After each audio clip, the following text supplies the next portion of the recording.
Our series, The Seven Words to the Cross, continues with the sixth word, the word of testimony. Our scripture reading comes from Mark 15, verses 33 to 39. When it was noon, darkness came over the whole land until 3 in the afternoon. At 3 o'clock, Jesus cried out with a loud voice, Eloi, Eloi, lema sabachthani, which means, my God, why have you forsaken me? When some of the bystanders heard it, they said, listen, he is calling for Elijah. And someone ran, filled a sponge with sour wine, put it on a stick, and gave it to him to drink, saying, wait, let us see whether Elijah will come and take him down. Then Jesus gave a loud cry and breathed his last. And the curtain of the temple was torn in two from top to bottom. Now, when the centurion who stood facing him saw that in this way he breathed his last, he said, truly this man was God's Son. Only one person was with Jesus through the last 15 or so hours of his life. It wasn't his mother Mary, though no doubt she wished to be, nor was it one of his disciples, most of whom kept a safe distance from all the commotion. The one person who accompanied Jesus through the closing hours before his burial was someone who hadn't chosen to be there, one under orders, the Roman centurion. Sometimes good and unexpected things happen to us in the middle of fulfilling the daily tasks for which we are responsible. Even as we move through the routine and the ordinary, the extraordinary can intrude upon us. It would be interesting to know how many inventions have been made while a person was doing routine research. If you hope to write the great American novel, I wouldn't rule out the chance that its genesis might come when you're writing a friend or balancing the checkbook or moving the clothes from the washer to the dryer. So it was with the centurion.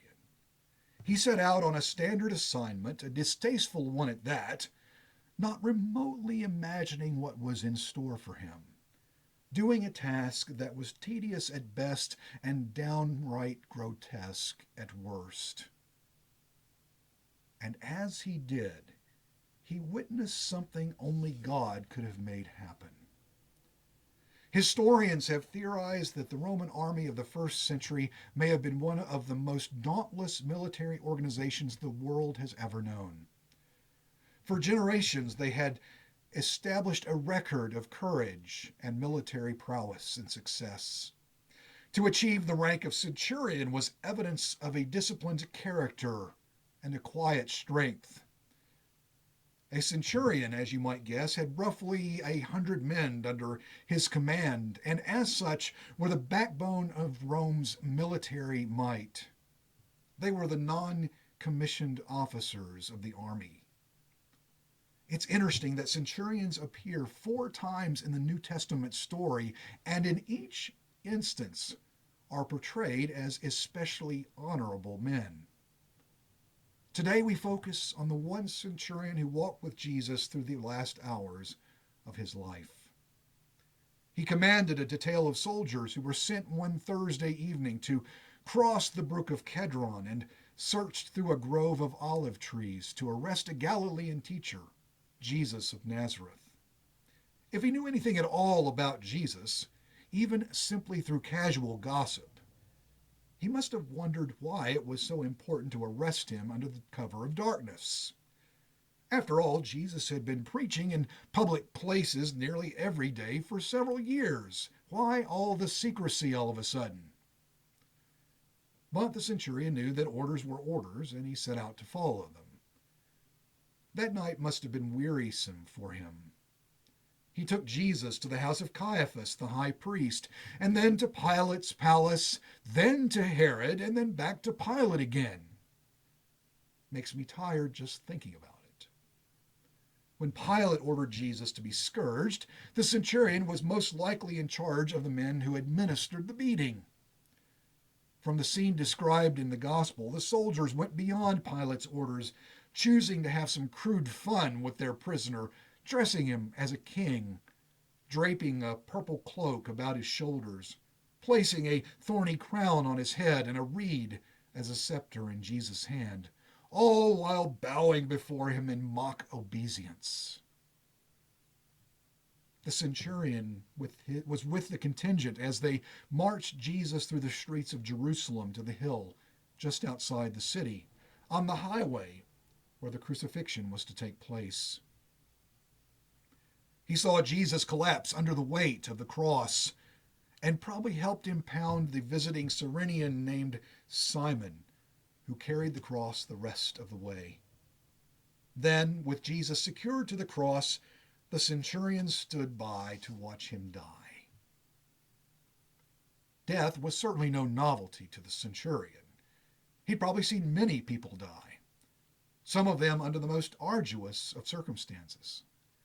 Death was just part of his job, all in a day's work, so to speak, for a soldier, and he probably wasn't too sentimental about it, choosing not to cross the line of emotional involvement, keeping a professional distance, as we might say in our time. He watched the crowds as they milled about, heard them curse and mock Jesus, while others drew their breath in dread. As he watched, he probably looked up now and then at the dying men, unsure of which deserved more contempt, those being crucified or those who seemed to get their kicks from mocking and insulting those who were dying. The centurion heard Jesus as he cried out in thirst, heard his conversation with one of the thieves beside him, and heard him cry out to God for help. He must have sensed that the end was near. And to his own surprise, he was becoming quite unnerved by it all. The one there on the center cross wasn't behaving as people always had in the process of an execution. He didn't curse the heartless persons who mocked him. He didn't rail against those who had hung him there. In fact, at one point, he even prayed for those who were berating him, calling upon God not to strike them down, but rather to forgive them, that they didn't realize what they were doing. Suddenly, the groans of death from the three crosses were pierced by a single cry from the center cross. The Gospels of Matthew, Mark, and Luke tell us only this much, that when Jesus died, it was with a great shout. John tells us what the shout was. It is finish. In the Greek, it is one word, tetelestai, a word that New Testament scholar William Barclay says might be used for settling back upon a pillow at rest. Jesus had accomplished his final task, so he died with a magnificent shout, "It is finished!" Then he laid back his head in peaceful rest and died. 18th century French philosopher Jean-Jacques Rousseau once said, "If Socrates lived and died like a philosopher, Jesus lived and died like God." Perhaps this was the way the centurion felt as he stood at the foot of the cross. He had seen people die, both in execution and in battle. Sometimes it was with a single last gasp of air. Sometimes it was with a cry for revenge, often with a pathetic sob of pain. But never had he seen someone die like this. Finished. Several of the gospel writers give witness that as Jesus was crucified, darkness came over the land. But Matthew's account is the most descriptive of the atmosphere that encircled those three crosses, telling us that the curtain in the temple was torn in two, The earth shook, rocks split, and tombs opened. For the centurion, the routine of following orders suddenly became something very different. Something was happening that seemed to shake the entire cosmos. Something that he couldn't begin to fully realize or describe, but begged to be put in some sort of context. So he spoke the word of testimony. After all that he had seen with this Jesus, how different Jesus had reacted and responded to all that was thrust upon him. He offered no resistance to the arrest, endured the heaps of scorn and ridicule placed upon him, the beating, the intense pain, the shredded human dignity.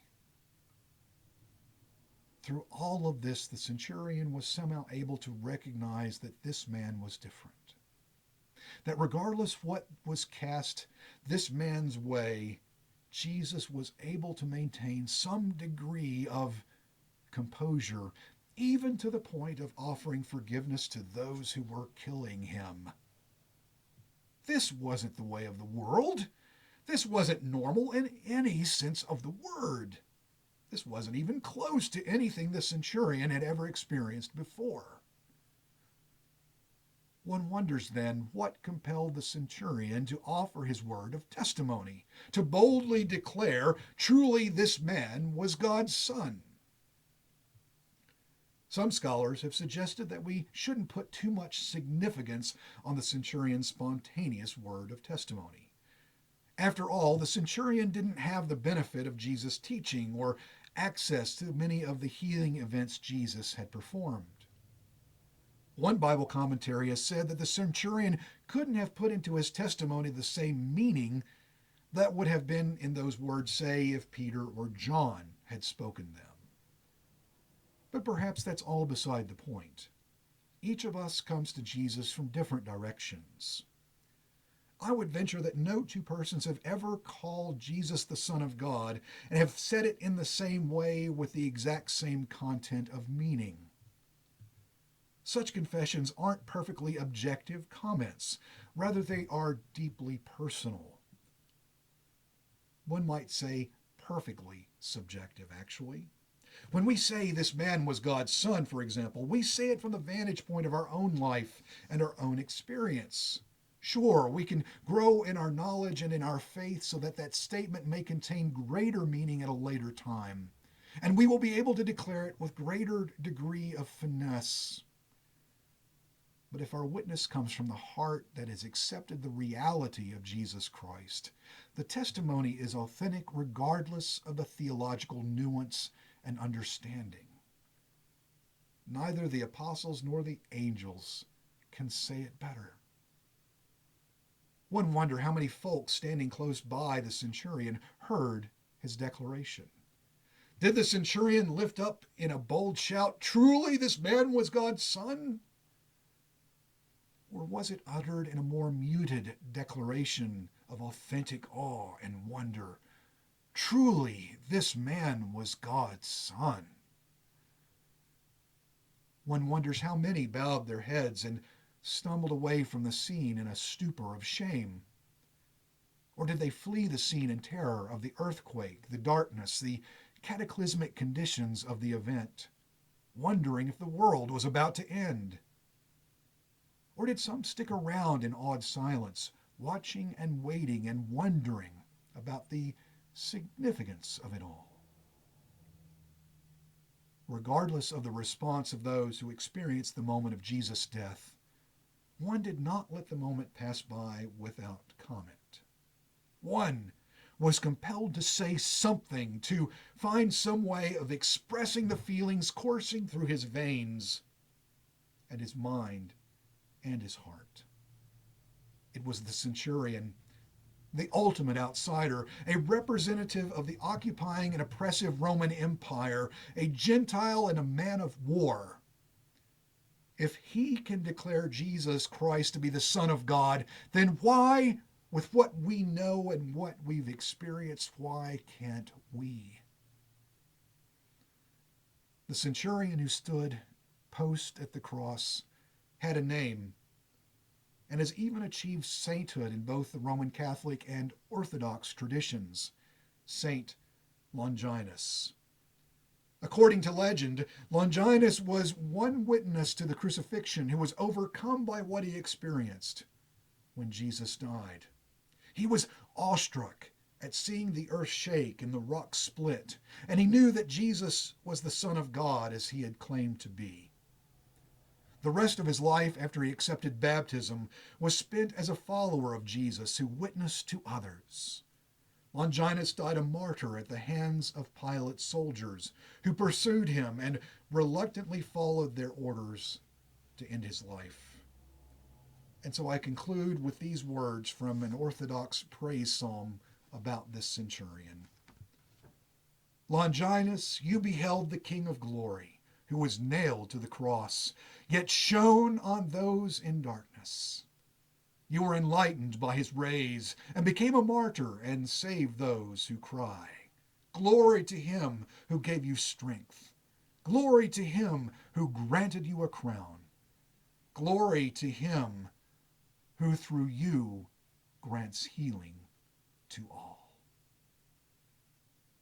Join us tomorrow, Holy Saturday, for our seventh word to the cross, the courageous word, coming from the story of Josephus seeking to request Jesus' body from Pilate. Our text will be Mark 15, 42 to 47.